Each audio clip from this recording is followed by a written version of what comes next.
So here's my fiberglass fenders, advanced fiberglass concepts out of California. And then we got the mill supply out of Ohio, rocker panels that we're going to replace on the megacab. Got the cab corners plus the whole rocker. Here's the cabs right here. Look at my messy garage that I'm going to clean up today anyhow. So in Montana we have a lot of de-icers, so this is what happens after a couple years of dealing with it. I had the bushwhacker fender flares behind there and took them off, and what I found. But also the cab corners, I got a hole here, and then the rocker panels all the way up. It's rusting. Even though there's paint still showing, you can poke through. So here's the front fender flares on the advanced concept, fiberglass concept. I like them a lot. They've been on there for a whole year, and no problem. Just working out real good. And even been, through some rough roads, just bouncing around. Haven't had them crack or flex be an issue that way. So the summer projects, of course, to get these rocker panels. You can see the rust. It's just ridiculous. Just ridiculous.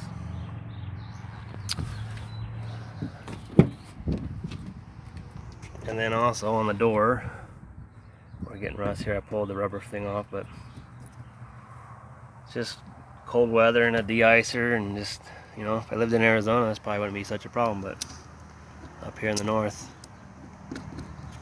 it is. You see a lot of trucks with them. After several years, they get it.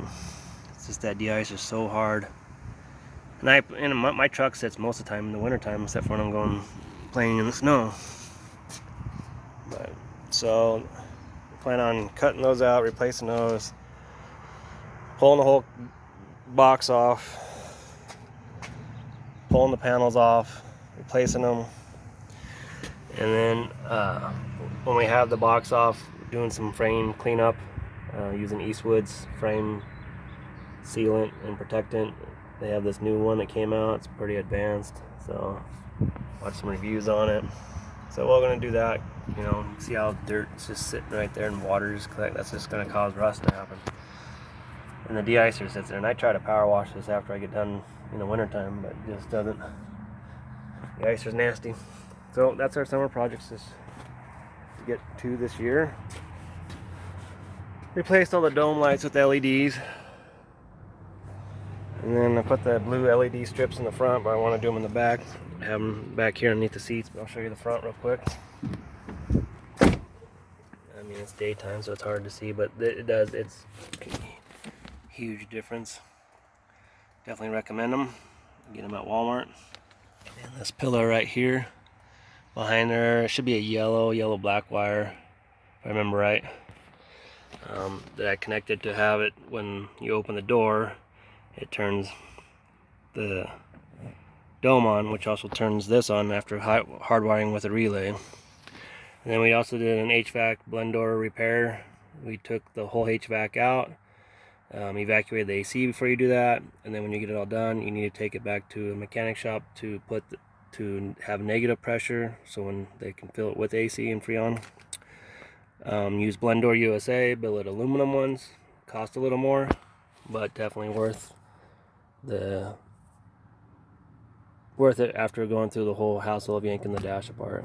My uncle's dash we did 2 months ago.